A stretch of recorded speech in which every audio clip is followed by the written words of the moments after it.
Stop scrolling, put down the variants, and we need to talk about a masterpiece that most modern collectors are sleeping on, and that is Micronauts.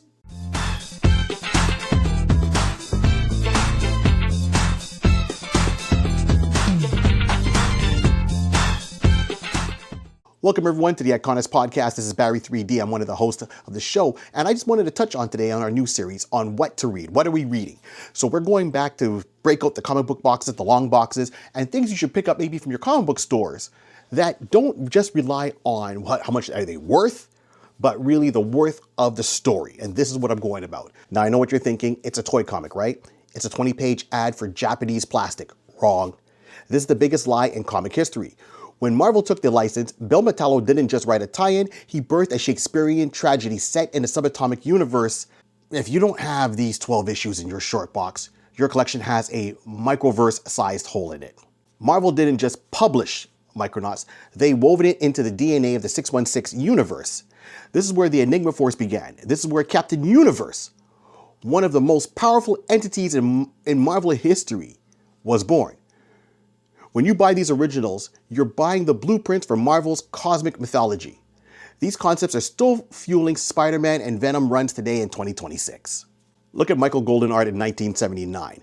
It was like lightning that was just striking.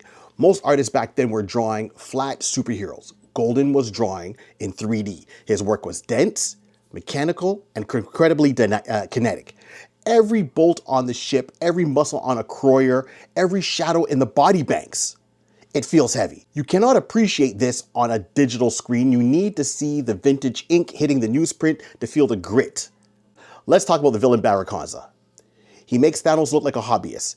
He didn't just want to rule. He promised his citizens eternal life through the body banks. A horrifying system where the rich lived forever by harvesting the body parts of the poor. This was dark, philosophical, sci-fi, sold to kids. It's a Dave versus Goliath story where David is 6 inches tall and Goliath is literally a god emperor. So let's look at the issues, right? So issues 1 to 12, you can break it down into 3 parts. So issues 1 to 4 was the rebellion begins. Arcturus Ran wakes up after his 1,000 years and to find his home turned into a slaughterhouse. He finally makes it back, to the edges. He makes his way back to Homeworld, and this is what he comes across, right? Now, of issues 5 to 9, you have the Earthfall arc. This is the tactical warfare, watching the Micronauts take on a common house cat, a lawnmower, and it's high stakes survival. And what we see as normal day items, this is what they had to battle with, along with Baron Causa sending troops after to bring them back because he wanted to find out what the Enigma Force was, and he knew Rand had a connection to it. And if you look at the last arc there, which is issues 10 to 12, then that's the final stand, the revolution on Homeworld. It's one of the most satisfying complete arcs in the Bronze Age, in my opinion. I mean, obviously I have a love for this project, but here we go. So collectors, these issues are self-contained masterpieces. They represent a rare moment where a creative team had total freedom to build the universe from scratch. They are affordable, they are beautiful, and they are essential to your collection. I think this is something everyone should have, and that's my opinion. Obviously, I know I have a passion for this project because I love the comic book Micronauts, and I also love the toy line, and I think that was a great way to show how one can be into the other, and it plays off of that, So go to your local shop, dig through the back bins, find the M section, Your collection isn't complete until you've traveled into the Microverse. Now, if I'm looking into certain things. Now, I know everyone's always trying to say, once again, this is not about what is worth. This is more about the worth of the story. So issue 1, of course, it kicks it off. You get the most significant key in the series. It features the first appearance of the Micronauts team. So that's Arcturus Rand, that's Princess Mary, or Marionette, Bug, a Croyer. It also puts in Biotron and Microtron, along with the Endeavor, with their spaceship, and Baron Causa. And then you have the lesser players that are also showing up in that first issue. So you have Prince Argon, you see Lady Slug, and it starts to kind of build out that universe. So you see what's happening, you see the sense of it. The body banks make their appearance and mention, and other characters who are lesser known, but they still reoccurring throughout that whole arc from issues 1 to 12. So those are things that I think are important to get. Now, of course, in issue number 2, While issue number 1 is the team's debut, this issue is notable for the first cover appearance of Biotron and Microtron. So you don't see them on issue number 1, you see them in issue number 2, on the cover, that is, right? So that's their first appearance there.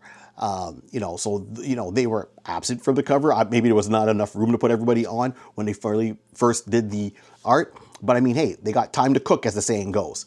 Now, issue number 8, this is the issue that I first picked up at a comic book store back as a kid. And of course, I've talked about that here before.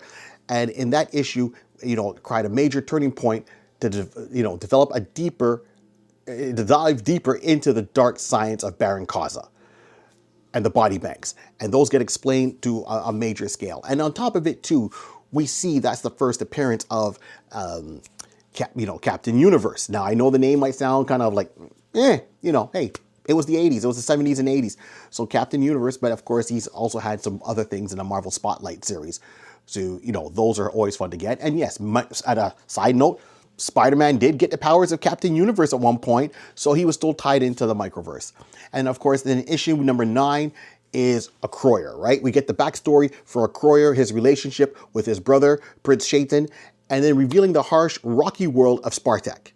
So those are key issues to add into your collection. And I mean, the story and the writing on that was really great. And I know there's a lot of similarities between Micronauts and Star Wars at the time. I mean, look, 1977 Star Wars, 1979 Micronauts.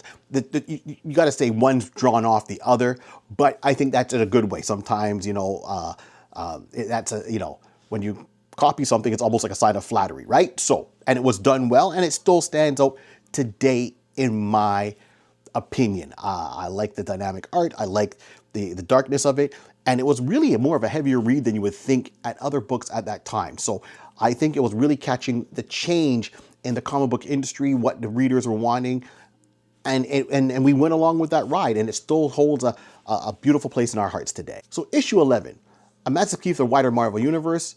We see more about Ray Coffin and the concept of the Enigma Force. It shows Rand getting into the Enigma Force and how he had that connection and what caused it, because he really got to the fringes of, inner space and said, oh, we've kind of hit a wall. Literally, they called it the space wall, and he started bouncing back. So we get a little bit more of that. We see how that rebellion arc starts to play out, where Kaza's trying to get that information out of his brain. And then, the team is going through some major turmoil. So from issue 10, there's a big space battle. There, issue 11, Kaza finally, in issue number 10, Kaza finally captures Princess Mary and Arcturus Rand, brings them back to Homeworld, and this is like setting up the final, that 1 year story arc we're on. It's setting up the whole thing. We see Force Commander, so Prince Argon puts on his white armor, and that's it's amazing. It takes you on a ride. And then, of course, issue 12, the dramatic conclusion of the first year's arc, featuring first time Arcturus Rand fully channeling the power of the Enigma Force, and the broader scale of this space opera. So, would I like to see this come back? For sure. I mean, I've talked about this in the other videos, and I think it would still make good storytelling up to now. I know there is a omnibus that is out that you can get from Amazon or wherever. Better yet, just go to your local comic book store, have them order it for you. I'll go to Check Swings because I'm back here in Montreal, but I didn't forget my friends out in Wow Comics out in Kitchener. So keep in mind that this is a series we're going to do, just saying it doesn't have to be worth money, but it's also a good read, and you see how it ties in. So those are the first 12 issues there. And then, of course, the other arc, the artists change. And then I think it's really important to do this because we fan casted it. Now is to go back to the comic book store and pick these things up, add them to your collection. So the main reason is, 1, I want to revisit these things that I like talking about. 2, people are always asking me, hey man, what's good to add into my collection? What's good to add to your collection? And most of the times we get these questions, people are always usually looking for a monetary value. And I always tell them, it's like, okay, you can get a monetary value book, but then the other part of it is, why just get it for the money? If you're going to be a fan of a comic book and want to get into the genre, get into the genre. And just because it's 2026 right now doesn't mean that what was written in 1979 it does not count anymore. It still counts. It's still relevant. Go and get it. So I'm more, if you ask me what you want to read, and what you think will be a good read and a fun read, depending on your style or what you're looking for. This is why this series is existing, and we're doing that with everything else we're doing here. And this is where I can't stress it enough. Don't come to me and ask me how much a book is worth, but if you come to me and ask me what was a fun read and storyline and what sparks imagination, there we go. So for me, it was always Micronauts. This is why I'm starting off with this one. I hope you all enjoyed it. And remember, like, subscribe, and share. Don't let the show be a secret. And this whole world was started by a pencil, a piece of paper, and lots of imagination. Keep on dreaming.